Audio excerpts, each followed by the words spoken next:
கர்த்தருடைய பரிசுத்தத்திற்கு மகிமை உண்டாவதாக. நாம் கண்களை மூடி தேவனுடைய பரிசுத்த சமூகத்தை நோக்கி நாம் பார்ப்போம். இந்த மாலை வேளையிலும் கர்த்தர் நம்மோடு கூட பேசும்படியாக, கர்த்தர் நம்மோடு கூட இடைப்படும்படியாக, ஆகவே நம்முடைய பலமும் பராக்கிரமும் செய்யாததை தேவ ஆவியானவர் செய்வார் என்று கர்த்தருடைய வார்த்தை சொல்கிறது. ஆகவே நம்முடைய எண்ணங்களை ஒருமுகப்படுத்தி ஆண்டவருடைய சமூகத்தை நோக்கி பார்ப்போம். இந்த மாலை வேளையிலும் வந்தது நல்லது என்று நாம் உணரத்தக்கதாக தேவனுடைய பரிபூரணமான கிருபைகள், தேவனுடைய பரிபூர்ணமான இரக்கங்கள், தேவனுடைய பரிபூர்ணமான வழிநடத்துதலுக்கு நம்மை ஒப்பு கொடுத்து தகப்பனே இந்த மாலை வேளையில் நம்முடைய சமூகத்தை நோக்கி நாங்கள் பார்க்கிறோம். மாலை வேளையில் ஒரு சிலராய் நாங்கள் வந்திருக்கிறோம். கர்த்தர் எங்களோடு கூட நீர் பேசுவீராக, எங்களோடு கூட நீர் இடைப்படுவீராக, எங்களை வழிநடத்துவீராக, எங்களுக்கு நீர் போதுமானவராயிருப்பீராக, எங்கள் உள்ளங்களிலே பேசுவீராக. கேட்கிற வார்த்தைகள் ஒருவேளை நாங்கள் நினைக்கலாம் இது மற்றவர்களுக்கு, இது அவர்களுக்கு, இது இவர்களுக்கு என்று நினைக்கலாம். ஆனால் நீர் எங்களுக்காக நீர் பேசுகிறீர் என்பதை நாங்கள் புரிந்து கொள்ள உணர்வுள்ள இருதயத்தை கர்த்தர் எங்களுக்கு நீர் தாங்க என்று சொல்லி அனைவருமாய் ஆண்டவருடைய சமூகத்தை நோக்கி நாம் பார்ப்போம். எங்கள் அன்பின் பரலோக தகப்பனே, உம்மை நன்றியோடு துதிக்கிறோம், ஸ்தோத்தரிக்கிறோம், நன்றியோடு துதிக்கிறோம். இந்த மாலை வேளையிலும் நன்றி செலுத்துகிறோம். இந்த வார்த்தைகள் எங்களுக்கு பிரயோஜனம் உள்ளதாக இருக்கட்டும்.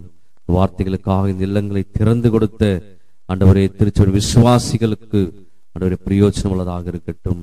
அநேக வேலைகள் மத்தியிலும் ஆண்டவரே இந்த வார்த்தைகளுக்காக ஓடோடி வந்திருக்கிற ஒவ்வொருவர்களுக்கும் ஆண்டவரே இது பிரயோஜனம் உள்ளதாக இருக்கட்டும். நன்மைகளை கர்த்தர் செய்வீராக. எண்ணங்களை திசை திருப்புகிற எல்லாவித அந்த காரத்தின் கிரியைகளையும், அசுத்தமான காரியங்களையும், மனுஷிக எண்ணங்கள், மாம்ச பலவீனங்கள் எல்லாவற்றையும் இயேசுவின் நாமத்தினாலே அப்புறப்படுத்துகிறோம். ஆண்டவரே சத்துருவின் எல்லா சூழ்ச்சிகளுக்கும் கர்த்தர் நீர் எங்களை விலக்கி பாதுகாத்துக் கொள்வீராக. நன்மையினாலும் கிருபையினாலும் எங்களை முடிசூட்டுவீராக. ஆண்டவரே எங்கள் எல்லா ஆவிகளையும் ஆண்டவரே பகுத்தறிங்கள் என்பது வார்த்தை சொல்கிற வண்ணமாக ஆண்டவரே எல்லா ஆவிகளையும் நம்பாமல் ஆண்டவரே நீங்கள் சோதித்து பார்த்து நலம் என்றது என்பதை அறிந்து கொள்கின்ற வார்த்தை சொல்கிற வண்ணமாக நாங்கள் எல்லாவற்றையும் அறிந்து பார்க்க கர்த்தர் எங்களுக்கு உதவி செய்வீராக. நன்றியோடு துதிக்கிறோம், ஸ்தோத்தரிக்கிறோம். ஆண்டவரே பேசுகிற அடியேனை மறைத்து நீர் வெளிப்படுவீராக. அமர்ந்திருக்கிற ஒவ்வொரு மேலும் ஆளுகை இருக்க வேண்டுமாய் செபிக்கிறோம். துதிகன மகிமை யாவும் ஒருவருக்கே செலுத்துகிறோம். இயேசுவின் மூலம் செபிக்கிறோம் எங்கள் ஜீவனுள்ள பரம தகப்பனே, ஆமேன், ஆமேன். கர்த்தருடைய பரிசுத்த நாமத்திற்கு மகிமை உண்டாவதாக. இந்த நாளிலும் சத்ருவின் சூழ்ச்சிகளை குறித்து நாம் தொடர்ந்து ஆழ்ந்த சத்தியங்களை பார்த்து வருகிறோம். இந்த நாளிலும் இந்த சத்தியத்தை உங்கள் மத்தியில் பேச கர்த்தர் கொடுத்த கிருபைகளுக்காக நன்றிகளை ஏறெடுக்கிறேன். ஆகவே முதலாவதாக நாம் தொடர்ந்து பார்த்து வருகிறதான கிறிஸ்தவர் அல்லாதவர்களை சத்துரு எப்படி சோதிப்பான் என்று நாம் பார்த்தோம். அடுத்ததாக கிறிஸ்தவர்களை எப்படி பிசாசு வஞ்சிக்கிறான் என்று நாம் பார்த்து வருகிறோம். ஆகவே கிறிஸ்தவர் மத்தியில் முதலாவது அவன் கொண்டு வருகிற காரியம் சந்தேகத்தை கொண்டு வருவான். கர்த்தருடைய வார்த்தையை நம்ப விடாமல் அவன் செய்வான். கர்த்தருடைய வார்த்தையை நம்ப விடாமல் செய்வான். ஆகவே முதலாவது அவன் பயன்படுத்தின அதே சூழ்ச்சியை தான் இன்றும் அதிகமாக அவன் பயன்படுத்துகிறான். ஏதேன் தோட்டத்திலே ஆதாமையும் ஏவாளையும் சந்தேகப்பட வைத்து கர்த்தருடைய வார்த்தை இப்படி சொல்லுகிறதா என்று சொல்லி அன்று ஆரம்பித்த அதே சந்தேகத்தை இன்று கிறிஸ்தவ மத்தியிலும் அவன் பரப்பி கொண்டிருப்பதை நாம் பார்த்தோம். இரண்டாவது காரியம், துன்பத்தை கொண்டு வருவான். ஆகவே எந்த துன்பம் வந்தாலும் நாம் உடனடியாக கடவுள் தான் எனக்கு இந்த துன்பத்தை கொடுத்தார் என்று நாம் ஒருவேளை நாம் யோசிக்கலாம். ஆனால் சத்ரு துன்பத்தை கொண்டு வருவான். ஆகவே வருகிற துன்பம் நமக்கு இருக்கிற ஒரே உபத்திரவம் ஊழியத்தின் நிமித்தமாக தானே உபத்திரம், தவிர வேறொரு உபத்திரம் நமக்கு இல்லை என்று வேத வசனத்தின் உதவியோடு கூட நாம் கடந்த நாட்களில் சிந்தித்தோம். ஆகவே என் நாமத்தின் நிமித்தமாக, சுவிசேஷ நிமித்தமாக தான் நமக்கு உபத்திரமே தவிர உலக பிரகாரமான துன்பங்கள் என்பது நம்முடைய வாழ்விலே கிடையாது என்பதை நாம் பார்த்தோம். ஆகவே பிசாசு கொண்டு வருகிற துன்பங்களை எல்லாம் நாம் கடவுள் கொண்டு வருகிறார் என்று சொல்லி நம்மை நாமே ஏமாற்றிக் கொண்டிருக்கிறோம். ஆகவே இது இரண்டாவது காரியம் அவன் செய்கிற காரியம். மூன்றாவது, ஆராதனைக்கு தடையை கொண்டு வருதல். ஆகவே திருச்சபை ஆராதனைக்கு தொடர்ந்து வர முடியாதபடி அநேக தடைகளை அவனாலே கொண்டு வர முடியும். ஆகவே ஒரு சிலர் நினைக்கலாம், இன்னைக்கு ஆராதனைக்கு நான் போகாம இருக்கிறது காரணம் இந்த உலக பிரகாரமான என்னுடைய வேலைகள், உலக பிரகாரமான பொறுப்புகள் என்று சொல்லலாம். அதற்கு பின்பாக பிசாசு இருந்து செயல்பட்டு கொண்டிருக்கதை நாம் வெளிச்சம் போட்டு பார்க்க வேண்டும். பிசாசு அவனை மூடிக்கொண்டிருக்கிறான். வேதம் அவனுடைய முகத்துறையை கிழித்து நமக்கு காண்பிக்கிறது. பிசாசு என்னென்ன காரியங்கள் செய்வான் வேதம் நமக்கு சொல்லுகிறதுனாலே அவனுடைய காரியங்கள் எல்லாவற்றையும் நாம் அறிந்து கொள்ளும் பொழுது நாம் அதற்கு ஏற்ற வண்ணமாக நாம் நம்மை மாற்றிக்கொள்ள முடியும். ஆகவே சிலர் சொல்லலாம், இயற்கையாக இருக்கிறது போல இருக்கும். ஆராதனைக்கு தடையை கொண்டு வருகிறதுல, இந்த நாளுக்கு எனக்கு ஆராதனை நடத்த முடியாதபடி, இந்த நாள் ஆராதனைக்கு என்னால் போக முடியாதபடி ஒரு இயற்கையான ஒரு காரியம் இருக்கு. ஆனால் அது பிசாசு கொண்டு வருகிற ஒரு சூழ்நிலை என்று வேதம் சொல்லுகிறது. 4வது, திருச்சபையை கெடுக்கிறதுல அவன் 4வது காரியத்தை செய்கிறான். திருச்சபை கெடுக்கிறான். எப்படி என்றால், கள்ள விசுவாசிகளை அவன் கொண்டு வர முடியும், கள்ள போதகர்களையும் கொண்டு வர முடியும். இதை நம்ம ஆழமாக பார்த்திருக்கிறோம். அவர்கள் கிறிஸ்தவர்கள் போலவே இருப்பார்கள், ஆனால் அவர்கள் கிறிஸ்தவர்கள் அல்ல. ஆகவே என் பிதா நடாத நாற்றை எல்லாம் நான் அவருடைய வருகையிலே நான் பிடுங்கி போடுவேன் என்று கர்த்தருடைய வார்த்தை சொல்கிறது. ஆகவே திருச்சபையில் இருக்கிற எல்லா விசுவாசிகளும் விசுவாசிகள் அல்ல. சில பிசாசு கொண்டு வருகிற விசுவாசிகளும் அங்கே அமர்ந்து கொண்டிருப்பார்கள். ஆகவே அவர்கள் காரியங்களை வைத்து நாம் அறிந்து கொள்ளலாம், அவர் கிறிஸ்தவர்களா இல்லை என்பதை நாம் அவருடைய காரியங்களை வைத்து அறிந்து கொள்ளலாம். ஆகவே அவர்கள் மூலமாக திருச்சபை கெடுக்கிறதில்லை. பிசாசு மிக திறமையான காரியங்களை செய்கிறான். அவர்களை நாம இனம் காண முடியுமே தவிர அவர்களை ஒன்றும் செய்ய முடியாது. ஏனென்றால் வருகையிலே மாத்திரமே ஆண்டவர் தேவதூதரை அனுப்பி அவர்களை பிரிப்பார் என்று கர்த்தருடைய வார்த்தை சொல்கிறது. எல்லாம் நாம் கடந்த நாட்களிலே ஆழமாக சிந்தித்தோம். 5வது காரியம், திருச்சபையை அவன் பிரிப்பான். He makes a division in the church. ஆகவே யாராவது குற்றம் செய்தார்கள் என்றால் அவர்களை நாம் ஒரேடியாக ஒதுக்கிவிடக் கூடாது. நம்ம கிட்ட இருக்க 2 சாவிகள், அன்பு மற்றும் மன்னிப்பை வைத்து மீண்டும் அவர்களை அரவணைத்துக் கொள்ள வேண்டும். ஒருவேளை நமக்கு சரி என்று தோணும், அது அவர்கள் தவறு செய்தார்கள் தான் அவர்களை பிரித்து விட்டு என்று சொல்லலாம். அதற்கு பின்பாக பிசாசு செயல்பட்டு கொண்டிருப்பான். ஆகவே இவை எல்லாவற்றையும் நாம் வசனத்தின் ஆதாரத்தோடு கூட கடந்த சத்தியத்திலே மிக ஆழமாக நாம் பார்த்தோம். இன்று நாம் இன்னும் சில காரியங்களை, இன்னும் பிசாசு என்னென்ன காரியங்களை செய்ய முடியும் என்பதை பார்க்கும் பொழுது நமக்கு இன்னும் அநேக வெளிப்பாடுகளை, இன்னும் நம்மளுடைய சூழ்ச்சிகளை புரிந்து கொள்வதற்கு அது உதவியாக இருக்கும். கடந்த சத்தியத்தில் சொன்னபோது too much of sound doctrine without love brings division என்று சொல்லி முடித்தேன். ஒரு திருச்சபையிலே ஆழமான போதனைகள் மாத்திரம் போதித்துக் கொண்டிருக்கிறார்கள். அன்பு இல்லை என்றால் அந்த திருச்சபையிலே பிரிவினை இருக்கும். இல்லை, too much of love without sound doctrine brings confusion என்று சொன்னேன்.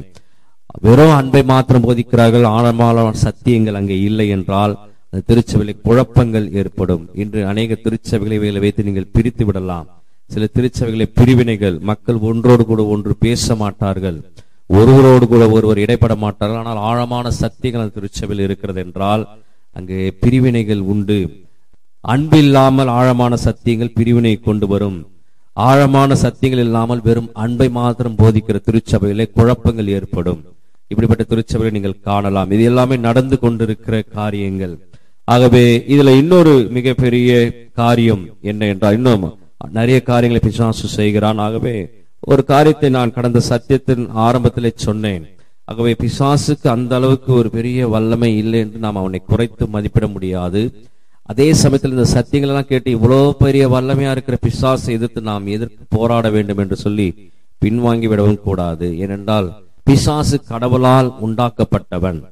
ஆகவே அதை பார்க்கும் கடவுள் நம்மோடு கூட இருக்கிறார். ஆகவே அந்த விசுவாசம் நமக்கு எப்பொழுதும் இருக்க வேண்டும். ஆகவே இவர் பிசாசை பத்தி பிரசங்கம் பண்ணி பிசாசு ரொம்ப பெருசா காமிச்சிட்டு போயிட்டார் அப்படின்னு நினைக்காதீங்க. இதற்கு மேலே அவனை உருவாக்கின கடவுள் இருக்கிறார். ஆகவே அவரை நம்பும் பொழுது இந்த காரியங்களை எல்லாவற்றையும் நாம் எளிதாக மேற்கொள்ள முடியும் என்று கர்த்தருடைய வார்த்தை சொல்கிறது. இது எல்லாமே வேதத்தின் அடிப்படையில் நாம் பார்க்கும்போது இதை பயன்படுத்தணும். நாம் இந்த டெக்னிக் பயன்படுத்த போறோம். அவன் இந்த ஆயுதத்தை எடுத்தால் நாம் இந்த ஆயுதத்தை எடுக்க வேண்டும் என்று வேதம் சொல்லுகிறது. ஆகவே இது தெரியாமல் அநேக கிறிஸ்தவர்கள் எது கடவுள் செய்கிறார், எது பிசாசு செய்கிறார் என்று தெரியாமல் குழம்பிக் கொண்டிருக்கிறார்கள். ஆகவே இந்த சத்தியங்கள் நமக்கு பிரயோஜனம் உள்ளதாக இருக்கும். இந்த சத்தியங்கள் நம்மை வழிநடத்துவதற்கு ஏதுவாக இருக்கும். ஆகவே பிரிவினைகள் இருக்கும் பொழுது அன்பையும் மன்னிப்பையும் என்ற அந்த சாவியை நாம் எடுத்தோம் என்றால் அங்கே பிசாசு என்ன தந்திரங்கள் செய்தாலும் அவனால் மேற்கொள்ள முடியாது. ஆகவே இப்படியாக இந்த சத்தியங்களை நாம் அணுக அழைக்கப்பட்டிருக்கிறோம். ஆகவே சாத்தான் உங்களை பாவம் செய்ய தூண்டுவான். அடுத்த காரியம், சாத்தான் நம்மை பாவம் செய்வதற்கு தூண்டுவான். அதற்கு அவன் பயன்படுத்துகிற காரியங்கள் சரீரத்தை பயன்படுத்தலாம், இல்ல உலகத்தை பயன்படுத்தலாம், இல்ல பிசாசுகளை பயன்படுத்தலாம், இல்லை அவனே களமிறங்கலாம். ஆனாலும் உங்களை பாவம் செய்ய தூண்டுவான், உங்களை தூண்டி விடுவான் என்று கர்த்தருடைய வார்த்தை சொல்லுகிறது. ஆகவே பிசாசு செய்கிற இன்னொரு தந்திரம் கிறிஸ்தவர்களை பாவம் செய்வதற்கு தூண்டி விடுவான். அதற்காக அவன் பயன்படுத்துகிறது நம்முடைய சரீரத்தை பயன்படுத்தலாம், இல்ல உலகத்தை பயன்படுத்தலாம், இல்ல பிசாசுகளை பயன்படுத்தலாம், இல்ல அவனே கூட களமிறங்கலாம். ஆனால் நம்மை பாவத்திற்கு நேராக நம்மை தூண்டி விடுவான் என்று கர்த்தருடைய வார்த்தை சொல்லுகிறது. சில பாவங்கள் என்ன என்று நாம் பார்ப்போம். இன்னைக்கு அந்த பாவங்கள் எல்லாம் என்ன என்று நாம் பார்க்க போகிறோம். முதலாவது, நம்மை ஒரு பெரிய ஆளாக நினைக்க வைப்பான். அதாவது நம்மை ஒரு பெரிய ஆளாக நினைக்க வைப்பான். அதாவது நீதான் பெரிய ஆள் அப்படின்னு ஒரு நன்னாதான் வருவாங்க, நன்றாதான் இருந்து கொண்டிருப்பாங்க. திடீர்னு ஒரு சைக்கலாஜிக்கல் வந்துடும், என்னை விட்டா வேற ஆள் இல்லை அப்படின்னு நினைப்பார்கள். இது ஒரு கடவுளுடைய சன்னிதானத்தின் முன்பாக இது ஒரு பெரிய பாவம். இதை பிசாசு தூண்டி விடுவான் என்று கர்த்தருடைய வார்த்தை சொல்லுகிறது. ஆகவே 1 நாளாகமம் 21 அதிகாரம் 1வது வசனம். 1 நாளாகமம் 21 அதிகாரம் 1வது வசனம். யாராவது இந்த மைக்ல வாசிங்க.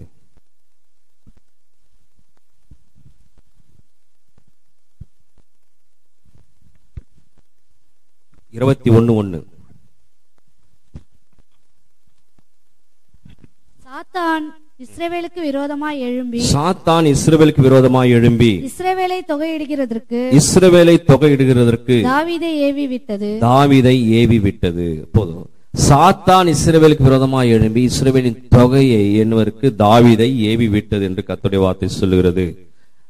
ஆகவே இஸ்ரவேல் ஜனங்களில் எத்தனை பேர் போரிடுவார்கள், எத்தனை பேர் அந்த போருக்கு தகுதியானவர்கள் என்று தாவீதை என்ன சொல்லி சாத்தான் ஏவி விடுகிறது. கடவுள் ஏவ சொல்லவில்லை, கடவுள் போருக்கு ஆயத்தம் செய்ய சொல்லவில்லை.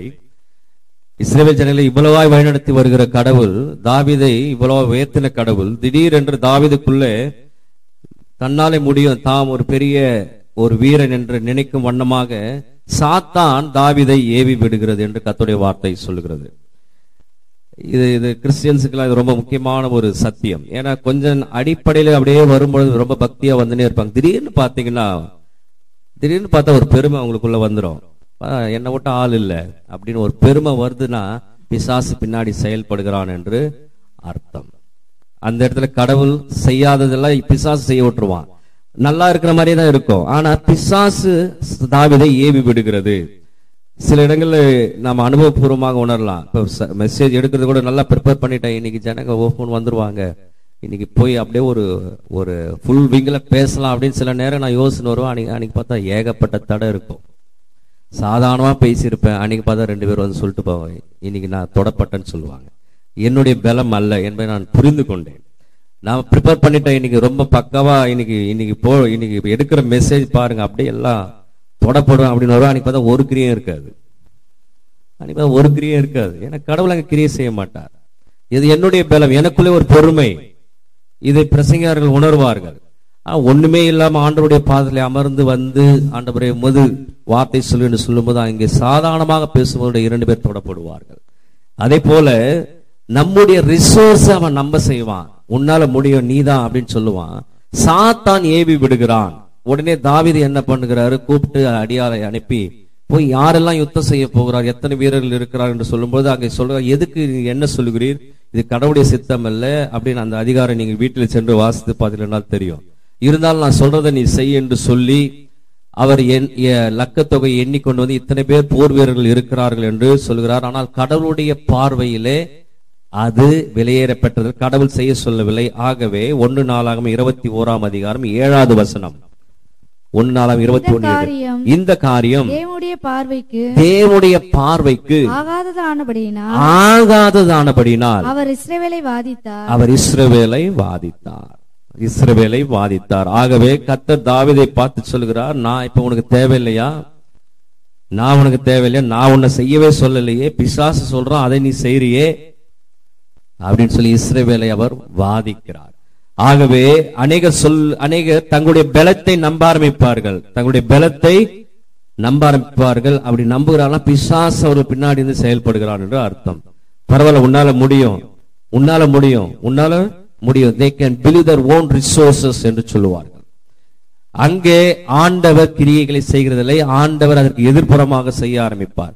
என்றால் வேத வசனம் சொல்லுகிறது, விபச்சாரக்காரனுக்கு தேவன் எதிர்த்து நிற்கவில்லை, தேவன் பெருமையுள்ளவர்களுக்கு எதிர்த்து நிற்கிறார். அந்த பெருமை ஒரு ஆளுக்கு வந்துச்சுன்னா கண்டிப்பா கடவுள் எதிர்த்து நிற்பார். அதனாலதான் பிசாசு மேல இருந்து விழுந்தான்.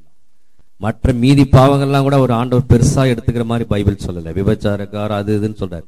தேவன் பெருமை உள்ளவர்களுக்கு எதிர்த்து நிற்கிறார். அப்ப யாரிடத்துல எனக்கு ஒரு இது வந்துச்சு அப்படின்னு நினைச்சா அங்க ஆண்டவர் எதிர்த்து நிற்பார், ஆண்டவர் கிரிகளை செய்ய மாட்டார். இஸ்ரவேல் ஜனங்களை வாதித்தார் என்று கர்த்தருடைய வார்த்தை சொல்கிறது. அதனால்தான் பவுல் சொல்றார், எபேசியர் 6 அதிகாரம் 10வது வசனம், எபேசியர் 6:10, கர்த்தருடைய வல்லமையிலும் அவருடைய சத்துவத்திலும் பலப்படுங்கள். கடைசியாக என் சகோதரரே, கர்த்தரிலும் அவருடைய சத்துவத்தின் வல்லமையிலும் பலப்படுங்கள். Don't believe on your own resources. எப்பவுமே ஆண்டவரோடு கூட நெருங்கும் போது இந்த ஒரு காரியத்தை நினைவில் வைத்துக் கொள்ளுங்கள். ஆண்டவரோடு நெருங்கும் போது உலக பிரகாரமான காரியங்களிலும் அதுக்காக முயற்சியை செய்ய வேணான்னு சொல்ல, எந்த ஒரு காரியத்தையும் ஆண்டவருடைய சமூகத்தில் ஒப்பு கொடுத்து விட்டு நான் முயற்சி செய்யும்போது தேவன் ஆசீர்வதிப்பார். ஆகவே என்னால மனுஷன் என்ன பண்றான், நான் எல்லாம் முயற்சி பண்ணிட்டு கடைசி ஆண்டவர்கிட்ட வந்து நிக்கிறான். நீங்க முதல்ல ஆண்டவர்கிட்ட வந்துட்டு முயற்சி பண்ணீங்கன்னா ரொம்ப ஆண்டவர் அழகா ஆசீர்வதிப்பார். மனுஷனுடைய புத்தி என்னன்னா, இவர் போய் எல்லாத்தையும் பண்ணிட்டு அதுக்கப்புறம் ஆண்டவர்கிட்ட வந்து கடைசியா பாஸ்டர்கிட்ட வந்து இது என்னால முடியல அப்படின்னு சொல்ற மாதிரி, அப்படி அது சரியான காரியம் இல்லை. கடைசியாக சகோதரரே, ஆண்டவருடைய வல்லமையிலும் சத்துவத்திலும் பலப்படுங்கள். உங்களுடைய வல்லமையிலும் உங்களுடைய சத்துவத்திலும் பலப்படுங்கள் அப்படின்னு சொல்ல, அவருடைய வல்லமை யோசிங்க, அவருடைய சத்துவத்தை யோசிங்க, அதுல நீங்க பலப்படுங்க. ஆகவே முதலாவது அவன் செய்கிற பாவம்னா உடனே நம்ம வேற ஏதோ நினைச்சுக்கிறோம். சாத்தான் பாவத்தை தூண்டி விடுவான்னா நம்ம பாவம்னா வேற ஏதோ நினைக்கிறோம். இது ஒரு பெரிய பாவம். எது? என்னுடைய காரியங்களை என்னை நான் மேன்மைப்படுத்துவது, என்னை நம்புவது, என்னை நான் நம்புகிறது ஆண்டவருடைய பார்வைக்கு விரோதமானது. இது முதலாவது காரியம். இரண்டாவது, உங்கள் விசுவாசத்தை குறைக்க முயற்சி செய்வான். உங்கள் விசுவாசத்தை குறைக்க முயற்சி செய்வான். விசுவாசம் இல்லாமல் எடுத்து போட்டு விட முடியும் அவனால. லூக்கா 22 அதிகாரம் 31வது வசனம், லூக்கா 22:31. பின்னும் கர்த்தர் சீமோனே இதோ கோதுமையை சுளக்கினால் புடைக்கிறது போல சாத்தான் உங்களை புடைக்கிறதற்கு உத்தரவு கேட்டுக்கொண்டான். அதாவது சீமோன் பேதுருவை பார்த்து சொல்றாரு ஆண்டவர், அப்பா உன் விசுவாசத்தை குலைப்பதற்கு சாத்தான் உத்தரவு கேட்டுக்கொண்டான். இயேசு பேதுரு எப்படியாவது விசுவாசத்தில் வளர வேண்டும் என்று அவனை பார்க்கிற இவர் தான் அதிகமாய் விரும்புகிறார். ஏன்னா பின்னால சீஷர்களை வழிநடத்த போகிறவர் பேதுரு. ஆனா இங்க பிசாசு அவருடைய விசுவாசத்தை குலைப்பதற்கு உத்தரவு கடவுளிடத்துல கேட்கிறான். ஒரே ஒரு சான்ஸ் கொடுங்க, நான் பேதுருவை உன் பின்னாடி வர முடியாம நான் பண்ணிட முடியும் அப்படின்னு கேட்கிறான். செப்பரேட் பண்ணி விடுவான். அந்த கோதுமை சுளைக்கிறது என்றால் என்னென்றால், அந்த விவசாயம் செய்கிறவர்களுக்கு தெரியும், அதை இங்கிலீஷ்ல சொல்லுவாங்க சாஃப் அண்ட் கிரைன் என்று சொல்லுவார்கள். அதை அரைக்கும் போது அதில் உள்ள தூள்கள், அதாவது அது வேஸ்ட், அதுக்கு என்ன தமிழ்ல வார்த்தை? உமி. கரெக்ட். அது தமிழுக்கு சாஃப் அண்ட் கிரைன் என்று இங்கிலீஷ்ல சொல்லுவோம். உமி, கோதுமை உமி. அந்த உமியை என்ன பண்ணு, அந்த உமியை பிரித்து விட்டால் அதை என்ன பண்ணுவாங்க, காத்து அடிச்சுன்னா அந்த உமி என்ன பண்ணும், பறந்து போயிடும். அதே போல உங்கள் விசுவாசத்தை பிரித்து காட்டுல விட்டு விடுவான், அது பாண்டு பறந்து போயிடும். அவ்வளவுதான். அப்ப பிசாசு உங்க விசுவாசத்தை தனியா பிரிச்சுடுவான். தனியா பிரித்து காத்தடிக்கிறது போல அப்படியே விட்டு விடுவான். இன்னைக்கு இது மாதிரி கிறிஸ்தவர்கள் நீங்கள் நிறைய பேர் நீங்க பார்க்கலாம். திடீர்னு பார்த்தா அப்படி இருப்பாங்க, திடீர்னு பார்த்தா இப்படி இருப்பாங்க. பெய்த்து இருக்காது. என்ன, ஆண்டவரை நம்பினேன், ஏதோ ஒரு காரியம் நடந்திருக்கிறது. என்ன காரியம்? உங்களை அழைத்தவர் உண்மை உள்ளவர், அப்படிதான் வசனம் சொல்லுது. விசுவாசம் துவங்கினவர் நல்லபடியாக முடிக்கிறவர் இல்லையா? அவர் தானே ஆண்டவராக இயேசு. அவரை பார்த்து ஓடுங்கள் என்று கர்த்தருடைய வார்த்தை சொல்லுகிறது. திடீர்னு பார்த்தா பிரதர் எனக்கு விசுவாசமே இல்லை பிரதர் அப்படின்னு சொல்லுவாங்க. அது எப்படி விசுவாசம் காணாம போச்சு? விசுவாசமே இல்லை, முன்ன மாதிரி இல்லை, அப்படி இல்லை, இப்படி இல்லைன்னு சொல்றது, இதெல்லாம் இந்த மாதிரி பிரச்சனைங்க தான். ஏன்னா ஏதோ ஒரு காரியம் அவர்கள் வாழ்வில நடந்திருக்கிறது. திடீர்னு பார்த்தா அந்த விசுவாசமே சுத்தமா இல்லாத மாதிரி நடந்து கொண்டிருப்பார்கள் ஜனங்கள். அப்படி என்ன நடந்தது என்றால், ஏதோ கர்த்தர் கைவிட்டார், ஆண்டவர் என்னை ஏன் இப்படி கைவிட்டார், ஆண்டவர் ஏன் என்னை இப்படி சோதிக்கிறார், பிசாசு செய்யறதெல்லாம் ஆண்டவர் செய்யறார், ஆண்டவர் சோதிக்கிறார் என்று சொல்கிறார். அதுவே இந்த சத்தியங்கள்லாம் கேட்டோம்னா எதிர்த்து போராடுவதற்கு நமக்கு ஒரு பலன் இருக்கும். அப்ப பிரச்சனை வரும்பொழுது பிசாசு அங்க செயல்படுற, ஆண்டவர் உங்களை கைவிடுகிறவர் இல்லை. விசுவாசத்தை துவக்கினவர் உங்களுக்குள்ளே முடிக்க அவர் கிரியை செய்ய வல்லவராயிருக்கிறார் கர்த்தருடைய வார்த்தை சொல்கிறது. அப்ப திடீர்னு கைவிட்டு ஆண்டவர் போகிறது இல்ல, பிசாசு உங்களை என்ன பண்றான், செக் பண்ணி பாக்குறான். சிலர் அதுல விழுகிறதுனால எனக்கு விசுவாசம் இல்ல, அது இல்ல, இது இல்ல. அப்புறம் பார்த்தா ஆளுங்க சர்ச்சு பக்கமே காணாம போயிடுறாங்க. திடீர்னு பார்த்தா இப்படி ஆயிடுகிறார்கள். அதுதான் இங்க கோதுமை உமியை போல உங்கள் விசுவாசத்தை எடுத்து காட்டிலே பறக்க விட்டு விடுவான். அதற்கு பிறகு பேதுரு விசுவாசிக்க மாட்டான். அவனுக்கு பிசாசுக்கு தெரியும். இப்ப பேதுரு தான் நம்பினுகிறார் ஆண்டவரு. அவனை புடிச்சு பண்ணிட்டோம்னா என்ன, பேதுரு இனிமேல் விசுவாசிக்க மாட்டான், ஆண்டவர் கூட போக மாட்டான் என்று பிசாசுக்கு தெரியும். 22:32 வாசிங்க. லூக்கா 22:32. நானோ உன் விசுவாசம் ஒழிந்து போகாதபடிக்கு உனக்காக வேண்டிக் கொண்டேன். உன் விசுவாசம் ஒழிந்து போகாதபடிக்கு தான், மற்றபடி உன்னை காலி பண்ண முடியாது பிசாசுனால. நம்ம ஆளுங்க பிசாசுனா தலை மேல ஏறி போச்சு பிரதர், முடிய பூச்சி அடிச்சு மூக்கு பூச்சி கிழிச்சு இதைதான் யோசனைக்கிறான். விசுவாசம் இல்லாமல் இன்னைக்கு கிறிஸ்தவர்கள் வாழ்ந்து கொண்டிருக்காங்க. நம்ம சர்ச்சிலே பாதி பேர் இப்ப ஆளை காணோம். நம்ம பிசாசு வந்து பிடிச்சதான் என்ன நினைக்கிறோம்னா, முடிய பூச்சி ஆச்சு, மூக்கு மேல குத்துச்சு, காதை பூச்சி ஏறி போச்சு, நைட்டு தூங்கும் போது பிறண்டிட்டு போச்சு, இதைதான் நினைக்கிறோம். இது இல்ல, இதெல்லாம் பைபிள் சொல்ல. விசுவாசம் ஒழிந்து போகாதபடி, விசுவாசமே இல்லாம இருப்பாங்க ஜனங்க, கோயில் பக்கமே வரமாட்டாங்க. இப்பெல்லாம் மே மாசம் ரொம்ப பெர்ஃபெக்டா பிசாசு வேலை செய்யறான்னு தெரியல. மே மாசம் என்பது பிசாசுக்கு ஒரு கொடுத்து வச்ச மாசம் மாதிரி, அது ஏன்னு தெரியல. விசுவாசம் இல்லாம இருப்பாங்க. இதெல்லாம் பிசாசு கிரியை செய்து கொண்டிருக்கான்னு அர்த்தம். பாதி பேர் என்ன நினைக்கிறான், இப்படி எல்லாம் பிசாசு இப்படிதான் கிரியை செய்வான் வசனம் சொல்லு. உன் விசுவாசம் ஒழிந்து போகாதபடிக்கு நான் என்ன பண்ண வேண்டிக் கொண்டேன் அப்படின்னு சொல்றாரு. அப்படின்னா என்னன்னா, விசுவாசமே இல்ல பிரதர்னா பிசாசு ஏதோ வேலை செய்யணுங்கிறான் அர்த்தம். எதிர்த்து போராடுங்கள். எதிர்த்து போராடலாம் ஒண்ணும் பெரிய விஷயம் இல்ல. அது என்ன கடைசியா சொல்லி முடிக்கிறேன், ஒண்ணும் இல்ல, கர்த்தரை நோக்கி பாருங்கள், அவ்வளவுதான், வேற எதுவும் இல்ல. பிசாசு உங்களை விட்டு ஓடியே போவான் என்று கர்த்தருடைய வார்த்தை சொல்கிறது. இதை மையமாக வைத்துத்தான் பின்னால் பேதுரு எழுதுகிறார். 1 பேதுரு 5:8-9 சொல்லுகிறார். இந்த வார்த்தையை மையமாக வைத்துத்தான் பேதுரு 1 பேதுரு 5 தெளிந்த புத்தி உள்ளவர்களாயிருங்கள், விழித்திருங்கள், ஏனெனில் உங்கள் எதிராளியாகிய பிசாசானவன் கெர்ச்சிக்கிற சிங்கம் போல் எவனை விழுங்கலாமோ என்று வகை தேடி சுற்றித் திரிகிறான். விசுவாசத்தில் உறுதியாய் வந்து போதும். இப்ப பிசாசு கெர்ச்சிக்கிற சிங்கம் போல எவனை விழுங்கலாமோன்னு நம்பால நினைக்கிறான். பிசாசு வந்து என்ன பண்ணுவான், அப்படியே முழுங்கிடுவான் அப்படின்னு நினைக்கிறாங்க. அப்படி இல்ல, விசுவாசத்தில் உறுதியா இருந்து. உங்க விசுவாசமே இல்லாம நான் கிறிஸ்தவ வாழ்க்கை வரேன்னா பிசாசு வந்து கை வச்சு நிற்கிறான்னு அர்த்தம், வேற எதுவுமே இல்ல. ஒரு ஃபெய்த்தே இல்ல பிரதர், ஏதோ வர போறேன்னா சாலிடா சொல்லலாம். பிசாசு தொற்று, பிசாசினுடைய ஆட்கள் அவங்க எல்லாம், பிசாசு அவங்களை டீல் பண்ணி வச்சிருக்கிறான்னு அர்த்தம். அதனாலதான் எழுதுறாரு பேதுரு, இதை அடிப்படையாக தான் பின்னால் எழுதுகிறாரு, விசுவாசத்தில் நிலைத்திருங்கள். கெர்ச்சிக்கிற சிங்கம் போல எவனை விழுங்கலாமோ அப்படின்னா என்ன, யார் இயேசுவின் மேல விசுவாசம் வைத்திருக்கிறார்களோ அவருடைய விசுவாசத்தை குலைக்கும்படியாக சுற்றி சுற்றி வந்து கொண்டிருக்கிறான். ஆகவே அப்படி சுற்றி சுற்றி வருகிற பிசாசை நாம் எதிர்த்து நிற்கும் பொழுது நம்முடைய விசுவாசத்திலே நாம் உறுதியோடு கூட இருக்க வேண்டும் என்று வேதம் சொல்லுகிறது. இதன் அடிப்படையில் தான் பேதுரு மிக அழகாக எழுதுகிறார். ஆகவே பிசாசு உங்கள் விசுவாசத்தை குறைக்க முயற்சி செய்ய முடியும். எபேசியர் 6:16 அதை தான் சொல்லுகிறது. எபேசியர் 6:16 பொல்லாங்கனையும் அக்கினியஸ்திரங்களை எல்லாம் அவித்து போடத்தக்கதாய் எல்லாவற்றுக்கும் மேலான விசுவாசம் என்னும் கேடகத்தை பிடித்துக் கொண்டவர்களாயும் நில்லுங்கள். பொல்லாங்கன் எந்த அக்கினிஸ்திரத்தை எழுதாலும் விசுவாசம் என்னும் கேடகத்தை பிடித்துக் கொள்ளுங்கள், அவ்வளவுதான், வேற எதுவுமே இல்லை. இல்ல நான் ஆண்டவரை நம்புறேன், ஆண்டவருடைய வார்த்தையை நம்புகிறேன், ஆண்டவரை அதை ஒரு நாள் விட்டுவிடக் கூடாது. அப்ப பிசாசு இப்படிதான் அட்டாக் பண்றான், நல்லா தெரிந்து வைத்துக்கணும். இதெல்லாம் மெத்தட்ஸ். மூன்றாவது அவன் காரியம், அவன் பொய்களை பேசுவான். அப்போஸ்தலர் 5:3 பிசாசு விசுவாசிகளை இப்படி பயன்படுத்த முடியும். உண்மையை உண்மை என்று சொல்லாமல் பொய்களை பேசுகிற விசுவாசிகள். அப்போஸ்தலர் 5:3 பேதுரு அவனை நோக்கி அனனியாவே நிலத்தின் கிரயத்தில் ஒரு பங்கை வஞ்சித்து வைத்து பரிசுத்த ஆவியினிடத்தில் பொய் சொல்லும்படி சாத்தான்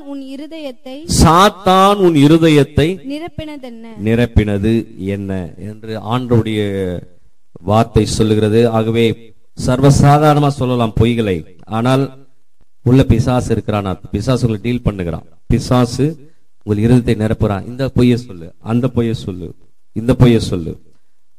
ஏன் பிரதர் வரல, அதுக்கு ஒரு பொய். ஏன் இப்படி ஆச்சு, அதுக்கு ஒரு பொய். ஆகவே பொய் என்பது சர்வசாதாரணமாக நம்முடைய நாவிலே காணப்படுகிறது என்றால் பிசாசு உங்களை வஞ்சித்துக் கொண்டிருக்கிறான் என்று அர்த்தம். இதெல்லாம் நம்ம யோசிக்கிறதே இல்லை. இதெல்லாம் மனித இயல்புன்னு நம்ம நினைக்கிறோம். இதெல்லாம் மனித இயல்பு இல்லை. பிசாசு தான் பொய் சொல்லுவோம். நீங்கள் பொய்யுக்கு உங்கள் பிதா பொய்யுக்கு அந்த வசனம் சொல்றாரு, உங்கள் பிதா பொய்களின் தேவன், நீங்க அவனுடைய பிள்ளைகள், நீங்க மட்டும் நான் உண்மையா பேச போறீங்க. இயேசு யூதர்களை பார்த்து கடிந்து கொள்கிறார். உங்கள் பிதா பொய்யினால் உண்டானவன். இன்னைக்கு பாத்தீங்கன்னா சர்வசாதாரணமா பொய் சொல்லுவாங்க. எதுக்கு எத்தாலும் ஏன் வரல பொய், ஏன் போற பொய், எல்லாத்துக்குமே ஒரு பொய் ரெடிமேடா இருக்குது. அப்ப நீங்கள் எங்கேயாவது பொய் சொல்கிறீர்கள் என்றால் பிசாசு உங்கள் பின்பாக இருந்து குரல் கொடுத்து கொண்டிருக்கிறான் என்று அர்த்தம். ஆகவே இது பிசாசு செய்கிற விசுவாசிகளை தூண்டி விடுகிற இன்னொரு காரியம். நான்காவது காரியம், உங்களை இச்சைக்கு நேராக வழிநடத்துவான். இது நான்காவது மிக முக்கியமான காரியம். ஏனென்றால் இப்போது மீடியா எல்லாமே அவன் கையில இருக்குது. அதெல்லாம் ஏஜென்சி. மீடியா, செல்போன், இன்டர்நெட், அது இதுன்னு எல்லாமே அவன் கையில ஏஜென்சி மாதிரி வச்சிருக்கிறான். ஆகவே இது 1 கொரிந்தியர் 7 அதிகாரம் 5வது வசனம். 1 கொரிந்தியர் 7:5.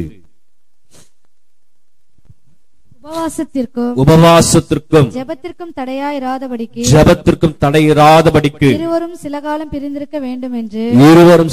பிரிந்திருக்க வேண்டும் என்று சம்மதித்தாலன்றி ஒருவரை விட்டு ஒருவர் பிரியாதிருங்கள் என்று கர்த்தருடைய வார்த்தை சொல்லுகிறது. மறுபடியும் கூடி வாழுங்கள் என்று சொல்லுகிறது. சிலர் சொல்வார்கள், நானும் என் மனைவியும் பிரிந்திருக்கிறோம் என்று சொல்லுவார்கள். ஆகவே சிலர் சொல்லுவாங்க, நான் சரியான பிறகுதான் நான் என் கணவனை ஏற்றுக்கொள்வேன், என் கணவர் சரியான பிறகுதான் நான் அவரை ஏற்றுக்கொள்வேன், என் மனைவி சரியான பிறகுதான் நான் அவங்களை ஏற்றுக்கொள்வேன் அப்படின்னு சொல்லி நாங்க இப்ப என்ன பண்ணிருக்கிறோம், பிரிந்திருக்கிறோம் என்று சொல்வார்கள். உபவாசத்திற்கும் ஜபத்திற்குமே அன்றி மற்ற ஒன்றுக்கும் பிரியக்கூடாது என்று கர்த்தருடைய வார்த்தை சொல்லுகிறது. வேற எதுக்குமே பிரியக்கூடாது. அப்படி பிரிந்திருக்கீங்கன்னா உபவாசத்துல இருக்கணும், ஜபத்துல இருக்கணும். மற்றபடி இல்லைன்னா உங்கள் சரீரத்தை பிசாசு எளிமையாக இச்சையின் மூலமாக நடத்த முடியும் என்று கர்த்தருடைய வார்த்தை சொல்றது. பிசாசு டெம்ப்டேஷன் பண்ணுவான். ஆகவே தவறான செயலுக்கு நேராக அவனால் வழிநடத்த முடியும் என்று கர்த்தருடைய வார்த்தை சொல்லுகிறது. நீங்க கேரளால பாத்தீங்கன்னா நிறைய பேர் பிரிந்துதான் இருக்கிறார்கள். கணவர் அங்கே, மனைவி இங்க. அங்க மருத்துவர்கிட்ட அநேகர் சைக்கலாஜிக்கலா மென்டலா டிப்ரெஷன் ஆயிட்டாங்க. அங்க மருத்துவமனையில வருகிறது எல்லாமே இந்த ஃபாரின்ல வேலை செய்யற ஆண்கள், வீட்டுல இங்க இருக்கிற பெண்கள். எல்லா வசதியும் இருக்குது, வீடு, சொத்து, சோகம் எல்லாமே இருக்கிறது. ஆனால் மனநிலை பாதிக்கப்பட்டவர்களாக ஒரு மாதிரி மென்டல் டிப்ரெஷன் ஆயிட்டு ஹாஸ்பிட்டலுக்கு வராங்க. அநேக கள்ள உறவுகள் அந்த பகுதியில இருக்கிறது. உபவாசத்துக்கும் ஜபத்துக்கு வேண்டிய வேற ஒன்றுக்கும் பிரிந்திருக்க கூடாதுன்னு கர்த்தருடைய வார்த்தை சொல்லுது. பிசாசு எளிமையாக சரீரங்களை ஆட்கொள்ள முடியும், தூண்டி விடுவான். ஆகவே அவர் சரியான அப்புறம் தான் நான் சேர்த்துக்குவேன், இவங்க என் மனைவி சரியான அப்புறம் தான் நான் ஒன்னாயிடுவேன். இதெல்லாம் தவறான ஒரு ஆலோசனைகள். Unless you have to do, you must be in the fasting and praying. இது இல்லைன்னா பிசாசு உங்களை இச்சைக்கு நேராக வழிநடத்த முடியும். 5வது காரியம், உலக காரியங்களில் உங்களை கொண்டு சென்று விடுவான். உலக காரியங்களில் உங்களை கொண்டு சென்று விடுவான். 1 யோவான் 2 அதிகாரம் 15வது வசனம் 16வது வசனம். 1 யோவான் 2 அதிகாரம் 15, 16. உலகத்திலும் உலகத்தில் உள்ளவைகளிலும் அன்பு கூறாதிருங்கள். ஒருவன் உலகத்தில் அன்பு கூர்ந்தால் அவனிடத்தில் பிதாவின் அன்பு இல்லை. ஏனெனில் மாம்சத்தின் இச்சையும் கண்களின் இச்சையும் ஜீவனத்தின் பெருமையும் ஆகிய உலகத்தில் உள்ளவைகள் எல்லாம் பிதாவினால் உண்டானவைகள் அல்ல. Not by the Father, பிதாவினால் உண்டானவைகள் அவைகள் உலகத்தினால் உண்டானவைகள், அவைகள் உலகத்தினால் உண்டானவைகள் என்று கர்த்தருடைய வார்த்தை சொல்கிறதாகவே பிசாசு இதிலே உங்களை தள்ள பார்ப்பான். நீங்கள் கடவுளை விட்டு பிரிந்து வருகிற ஒரு சூழ்நிலை அவனாலே உருவாக்க முடியும். மாம்சத்தின் இச்சை, கண்களின் இச்சை, ஜீவனத்தின் பெருமை, இந்த மூன்றுமே கடவுளினால் உண்டாக்கப்பட்டதல்ல. It is created by the world. இன்னைக்கு அநேக மக்கள் இதில் விழுந்து கிடக்கிறதை நீங்கள் பார்க்கலாம். இன்று கடவுளை விட்டு இன்று அநேகர் உலகத்தின் பின்பாக சென்று கொண்டிருக்கிறார்கள். பெருமை பெருமை பெருமை, உலக ஜீவனத்தின் பெருமை, தன்னை ஒரு பெரிய ஆளாக நினைத்து கொண்டு வாழ்ந்து கொண்டிருக்கிறார்கள். தன்னை எல்லாரும் வணங்க வேண்டும், தன்னை எல்லாரும் மரியாதை தர வேண்டும், தனக்கு எல்லாமே அடங்க வேண்டும் என்று சொல்லி இதெல்லாமே உலகத்தின் பெருமைகள், உலகத்தின் பின்பாக ஓடிக்கொண்டிருக்கிறார்கள். இது புறஜாதி மக்கள் கிறிஸ்தவர்கள் சொல்லிக் கொண்டிருக்கிறார்கள். கிறிஸ்தவர்கள் இப்படியாக விழுந்து கிடக்கிறதை நீங்கள் காணலாம். எதை செஞ்சாலும் அவங்களுக்குள்ள ஒரு பெருமை, எதை செஞ்சாலும் அவங்களுக்குள்ள ஒரு பெருமை. அது கடவுளால் உண்டானதல்ல. தேவனுடைய சித்தத்தை செய்த இயேசுவே நமக்கு முன்மாதிரியாக இருக்கிறார். அவரே சிலுவையிலே தன்னை தாழ்த்தினார் என்று கர்த்தருடைய வார்த்தை சொல்லுகிறது. ரட்சிப்பை நிறைவேற்றுவதற்கு தன்னை தாழ்த்தி தான் அந்த காரியத்தை செய்தார். இது கடவுளால் உண்டானது. இனி கடவுளுடைய காரியத்தை நான் செய்கிறேன்னு சொல்லி ஒரு பெருமை நமக்குள்ளே வந்து விடுகிறது. அது உலகத்தினால் உண்டானது என்று கர்த்தருடைய வார்த்தை சொல்லுகிறது. கண்களின் இச்சை, ஜீவனத்தின் பெருமை மிக மிக முக்கியமான ஒரு காரியம். அதுக்காக கடவுளை விட்டு பிரிந்து சென்று விடுகிறார்கள். நிறைய பேர் உலகத்தின் பின்னாக ஓடிக்கொண்டிருக்கிறார்கள். 2 தீமோத்தேயு 4:10 பவுல் எழுதின அநேக ஸ்டேட்மெண்ட்ஸ்ல இந்த ஸ்டேட்மெண்ட் மிக முக்கியமான ஒரு வார்த்தை. பவுல் எழுதியிருக்கிற இந்த அநேக வார்த்தைகள்ல இந்த வார்த்தை மிக முக்கியமான வார்த்தை. 2 தீமோத்தேயு 4:10. ஏனென்றால் தேமா இப்பிரபஞ்சத்தின் மேல் ஆசை வைத்து என்னை விட்டு பிரிந்து தெசலோனிக்கே பட்டணத்திற்கு போய்விட்டான். போதும். தேமா எதன் மேல் ஆசை வைத்து தெசலோனிக்கே பட்டணத்துக்கு போனான்? இந்த உலகத்தின் மேல் ஆசை வைத்து. பவுல் கூட இருந்திருக்கிறார். பவுல் கூட ஊழியம் செய்தவர். பவுல் கூடவே ஊழியம் செஞ்ச ஒரு நபர் ஊழியத்தில் நிலைத்து நிற்காமல் உலகத்தின் பின்பாக இந்த பிரபஞ்சத்தின் மேல் ஆசை வைத்து அகைன் பேக் டு தெசலோனிக்கே பட்டணத்திற்கு போய்விட்டான் என்று எழுதுகிறார். ஆகவே இது கிறிஸ்தவர்களுக்காக எழுதப்பட்டிருக்கிற வார்த்தை. இந்த அநேக நல்லா கிறிஸ்தவ வாழ்க்கையில வந்துனே இருப்பாங்க, திடீர்னு உலகத்தின் பின்பாக ஓடுவார்கள். இது பிசாசு கொண்டு வருகிற அடுத்த காரியம். பிசாசு கொண்டு வருகிற அடுத்த காரியம் உலகத்து காரியங்களே கொண்டு சென்று விடுவார்கள். அதோட அவங்க மறந்துடலாம், உலகத்தின் பின்பாக சென்று விடுவார்கள்.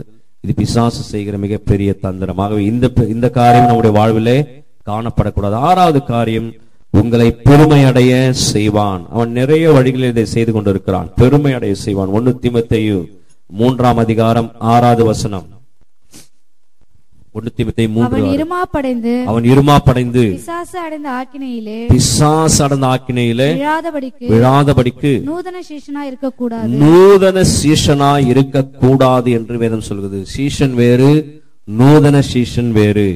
அது என்ன இருமாப்படைந்தால்? பெருமை, இருமாப்பு வந்து விடுகிறது.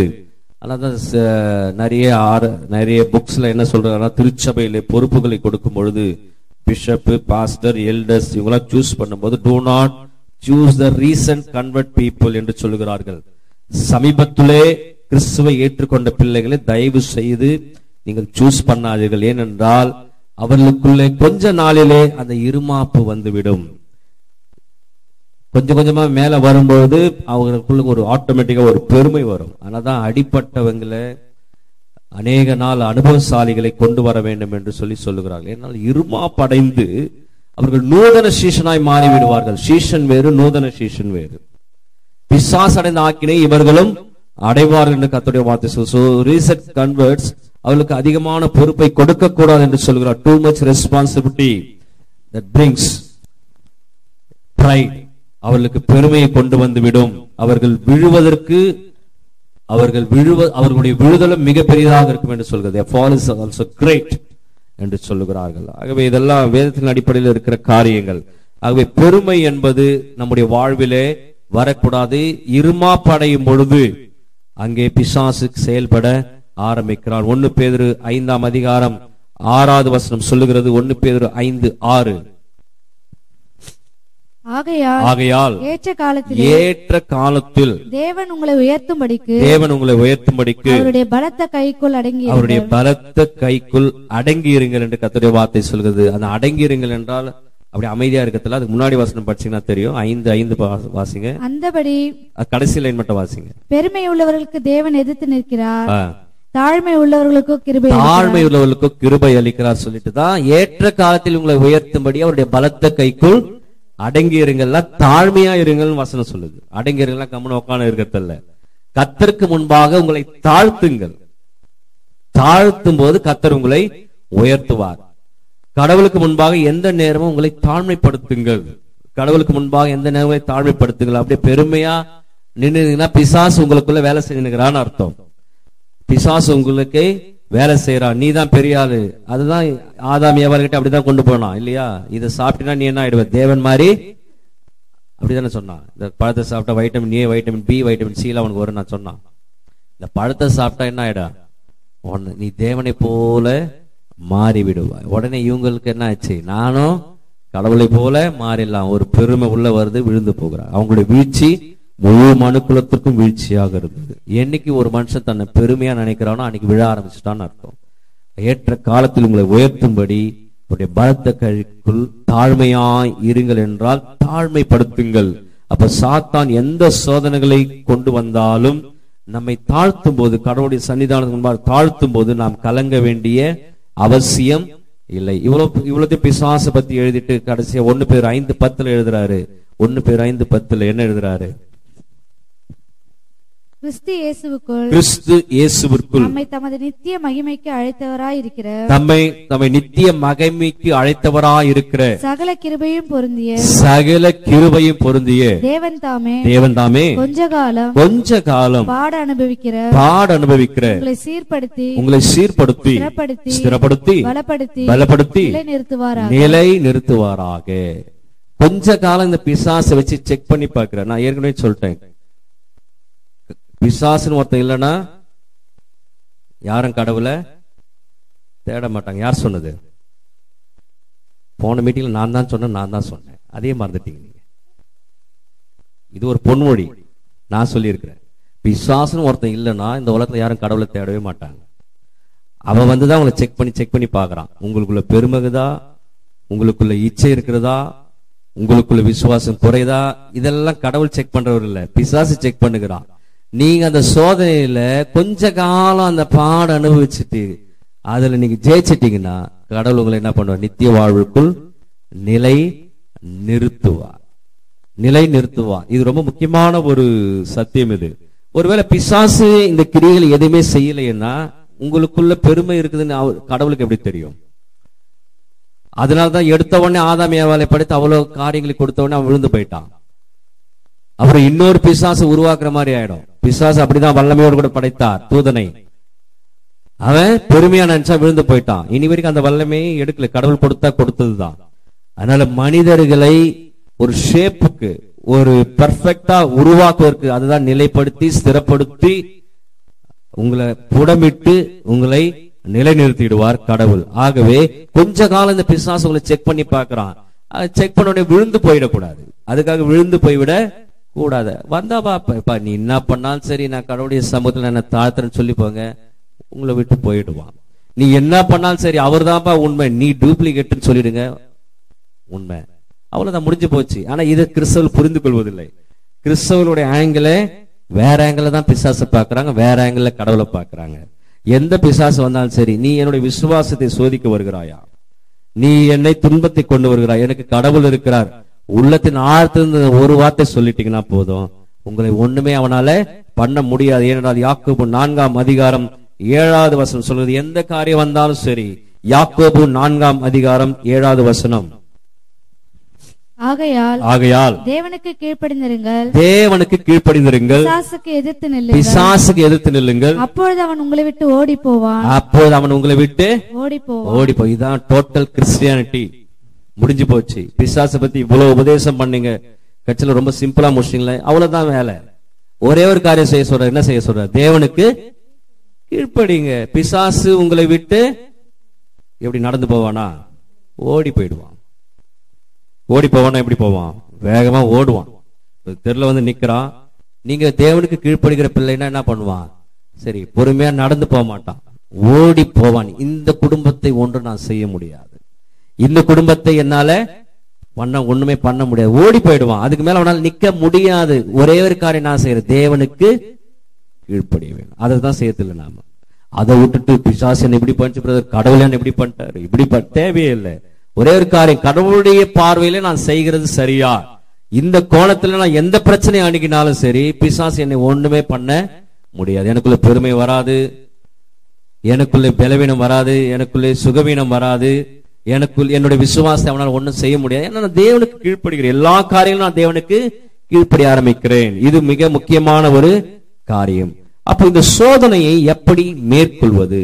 இந்த சோதனையை எப்படி மேற்கொள்வது? இது ஒரு புதிய சத்தியம். இன்னைக்கு கொஞ்சம் தொடங்கிட்டு முடிக்க விரும்புகிறேன். சோதனையை எப்படி மேற்கொள்வது? ஏனென்றால் சோதனையை கொண்டு வருகிற பிசாசை எப்படி மேற்கொள்வது? இன்றைக்கு கிறிஸ்தவ மத்தியில் இருக்கிற மிகப்பெரிய கேள்வியே இந்த ஒரு கேள்விதான், எப்படி சோதனையை மேற்கொள்வது? நீங்கள் சோதனையை மேற்கொண்டீர்கள் என்றால் பாவத்தை ஜெயிப்பீர்கள். பாவத்தை ஜெயித்தீர்கள் என்றால் நீங்கள் கிறிஸ்துவ வாழ்வை வெற்றிகரமாய் வாழ முடியும். ஆகவே இந்த சோதனையை எப்படி ஜெயிப்பது, இதை நாம் ஆழமாய் தெரிந்து கொண்டோம் என்றால் பாவத்திலிருந்து நாம் எளிமையாக வெற்றி அடைய முடியும்.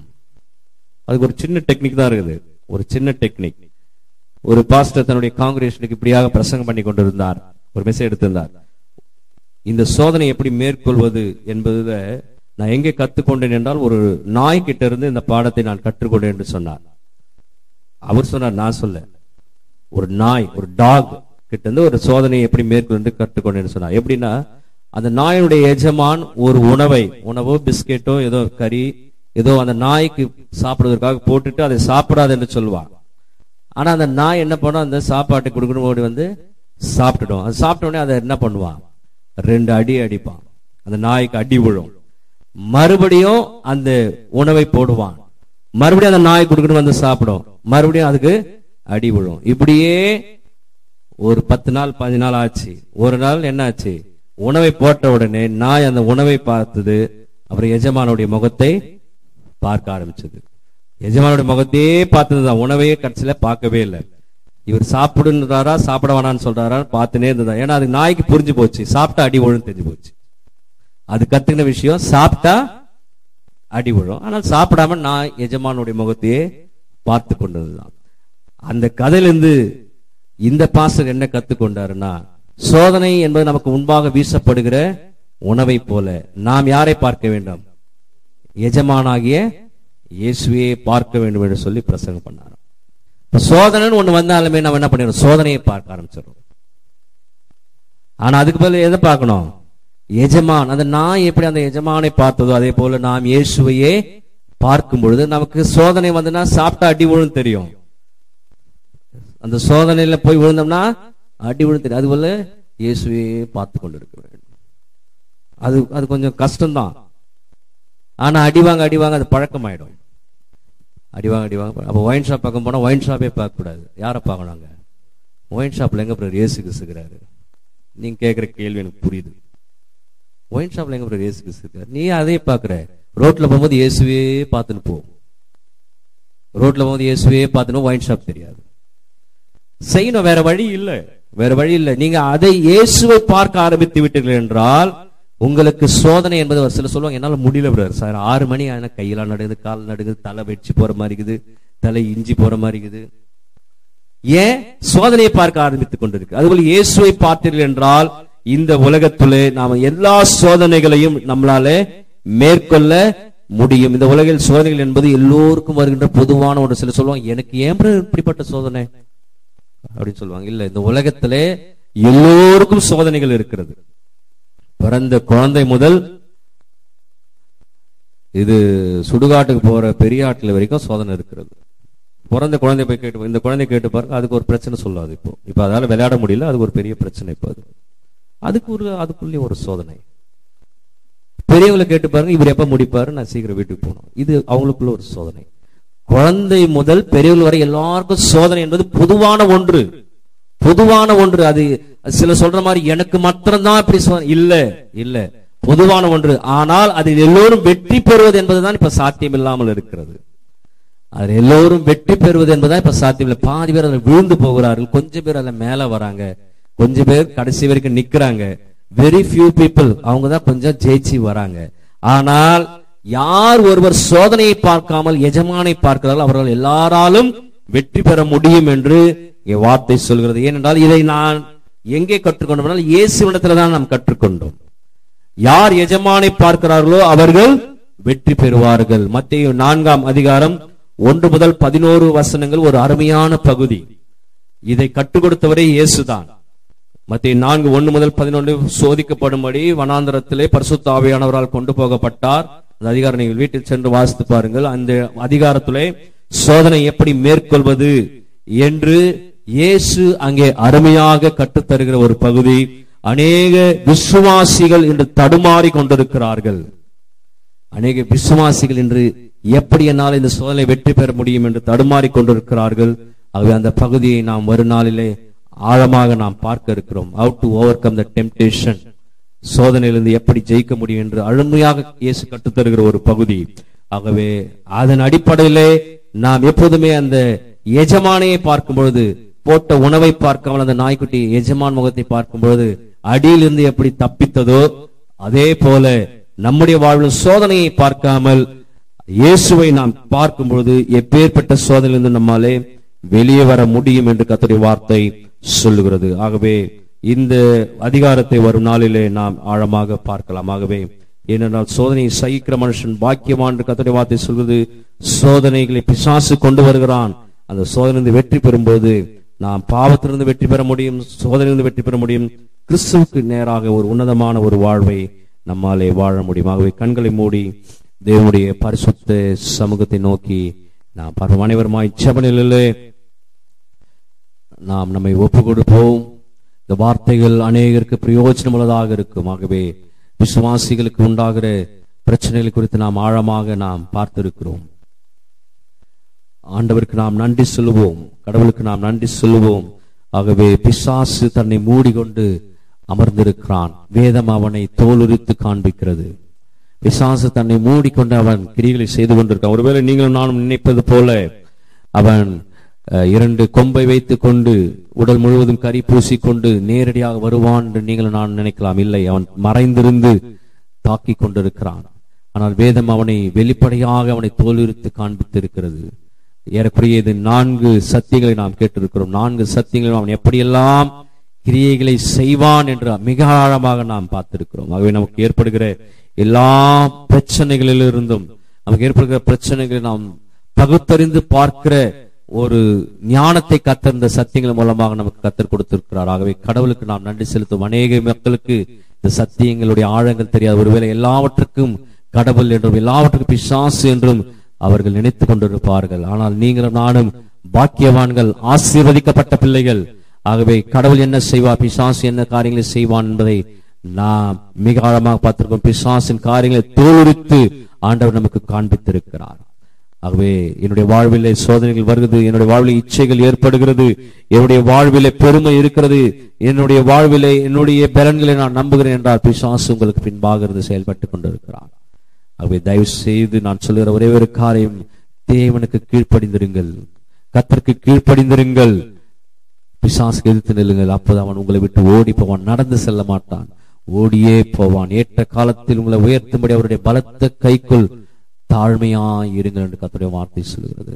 பிசாசு கொண்டு வருகிற ஆசீர்வாதங்களோடு கூட துக்கமும் வரும். கர்த்தருடைய ஆசீர்வாதமே ஐஸ்வர்யத்தை தரும், அதோடு கூட வேதனையை கூட்டார் என்று கர்த்தருடைய வார்த்தை சொல்கிறது. இந்த மாலை வேளையிலே நாம் ஒருமனப்பட்டுள்ள ஆண்டவருடைய சமூகத்தை நோக்கி பார்ப்போம். என்னுடைய வாழ்விலே ஏதாவது பிசாசின் கிரியைகள் இருக்கிறதா தகப்பனே?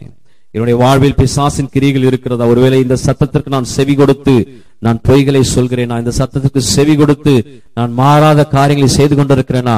இந்த பிசாசு என்னை ஏக்கி கொண்டிருக்கிறானா என்பதை ஒவ்வொருவருமாய் நீங்கள் இந்த மாலை வேளையிலே யோசித்து பாருங்கள். இந்த மாலை வேளையிலே ஒப்பு கொடுத்து யோசிக்கும் போது கர்த்தர் பேசுகிற ஒரு நேரம் இது. கர்த்தர் உங்களோடு கூட இடைப்படுகிற ஒரு நேரம் இது. கர்த்தர் உங்களோடு கூட பேசுகிற ஒரு நேரம் இது. என் மகனே, என் மகளே, இந்த காரியத்தை நீ செய்து கொண்டிருக்கிறாய், இந்த தவறை நீ செய்து கொண்டிருக்கிறாய், இது பிசாசு உன்னை ஏக்கிக் கொண்டிருக்கிறான், இது பிசாசு உன்னை தொட்டு கொண்டிருக்கிறான், பிசாசு இந்த பகுதியில் கிரியைகளை செய்து கொண்டிருக்கிறான், பிசாசு இந்த பகுதியில் உன்னை பலவீனப்படுத்தி கொண்டிருக்கிறான், பிசாசு இந்த பகுதியிலே உன் நிமித்தமாக இடத்துல வந்து குற்றப்படுத்தி கொண்டிருக்கிறான். ஆகவே இந்த காரியத்தை விட்டுவிட நான் உனக்கு பலன் தருகிறேன் என்று சொல்லி கர்த்தர் இந்த மாலை வேளை உங்களோடு கூட பேசிக் கொண்டிருக்கிறார். தேவனுடைய பரிசுத்த பிரசனம் இப்போது இங்கு அசைவாடி கொண்டிருக்கிறது. தேவனுடைய பரிசுத்த பிரசனம் இங்கு அசைவாடி கொண்டிருக்கிறது. யாரோ ஒருவரோடு கர்த்தர் தீர்க்கமாக பேசிக் கொண்டிருக்கிறார், தீர்க்கமாக பேசிக் கொண்டிருக்கிறார். பிசாசினுடைய ஏக்கத்திலிருந்து உன்னை வெளிப்படுத்துவதற்காக இந்த மாலை வேளையிலே கர்த்தர் இந்த இடத்துல இந்த சத்தத்தை பேசிக் கொண்டிருக்கிறார். ஆகவே ஒப்பு கொடுத்து உங்கள் வாழ்வை திறந்து, உங்கள் வாய்வை திறந்து ஆணித்தரமாக சொல்ல, ஆண்டவரே இந்த காரியம் ஆண்டவரே இது நாள் வரை ஆண்டவரே நான் செய்து கொண்டிருக்கிறேன், இந்த காரியத்தில் எனக்கு விடுதலை வேண்டும் ஆண்டவர் என்று சொல்லி நீங்கள் ஆண்டவருடைய சமூகத்தை ஒப்பு கொடுக்கும் போது ஆண்டவர் உங்களை விடுதலை அடைய செய்ய வல்லவராயிருக்கிறார், விடுதலை அடைய செய்ய வல்லவராயிருக்கிறார். அனைவருமாய் ஆண்டவரை நோக்கி நாம் பார்ப்போம், ஆண்டவரை நோக்கி நாம் பார்ப்போம், ஆண்டவரை நோக்கி நாம் பார்ப்போம், ஆண்டவருடைய சமூகத்தை நோக்கி நாம் பார்ப்போம். பிசாசின் தந்திரங்கள் நமக்கு தெரியாதவைகள் அல்லவே என்று பவுல் எழுதுகிறார். பிசாசின் தந்திரங்கள் தெரியாதவைகள், அவனோடு பெரிய வல்லமை எல்லாம் கிடையாது. சூழ்நிலை நமக்கு எதிராக கொண்டு வருவான், சந்தர்ப்பத்தை அவனுக்கு எதிராக பயன்படுத்துவான். அதன் மூலமாக நாம் விழுந்து விடுகிறோம். பலவீனமான பாண்டங்கள் தான் நாம். பலப்படுத்துகிற கிறிஸ்து நம்மோடு கூட இருக்கிறார். எஜமானை நோக்கி பார்க்கும் பொழுது எப்பேற்பட்ட சோதனையை மேற்கொள்ள ஆண்டவர் நமக்கு உதவி செய்ய வல்லவராயிருக்கிறார்.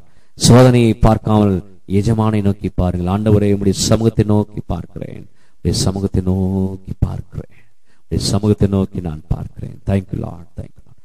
புல்லுள்ள இடங்களில் மேய்த்திடுவார், அமர்ந்த தண்ணீர் அண்டை நடத்திடுவார். புல்லுள்ள இடங்களில் மேய்த்திடுவார், அமர்ந்த தண்ணீர் அண்டை நடத்திடுவார்.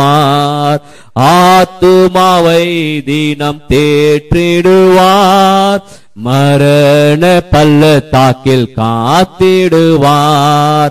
ஆத்துமாவை தினம் தேற்றிடுவார், மரண பள்ளத்தாக்கில் காத்திடுவார். இயேசு போதுமே போதுமே, இயேசு போதுமே போதுமே, எந்த நாளிலுமே என் நிலையிலுமே எந்த வாழ்வினிலே இயேசு போதுமே. பிசாசின் சோதனை பெருகிட்டாலும் சொந்து போகாமல் முன் செல்லவே. பிசாசின் சோதனை பெருகிட்டாலும் சொந்து போகாமல் முன் செல்லவே. உலகமும் மாமிசமும் மயக்கிட்டாலும் மயங்கிடாமல் முன் சேரவே. உலகமும் மாமிசமும் மயக்கிட்டாலும் மயங்கிடாமல் முன்னேறவே.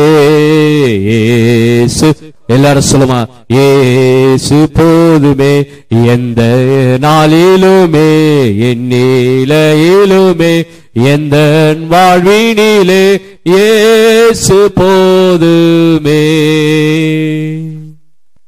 என் அன்பின் பரலோக தகப்பனே, இயேசுவின் நாமத்தால் நம்முடைய பரிசுத்த சமூகத்தை நோக்கி நாங்கள் பார்க்கிறோம்.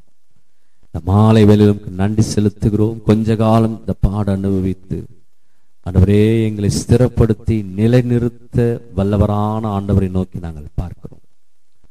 ஆண்டவரே, எங்களை புடமிடுகிறதற்காக நன்றி செலுத்துகிறோம்.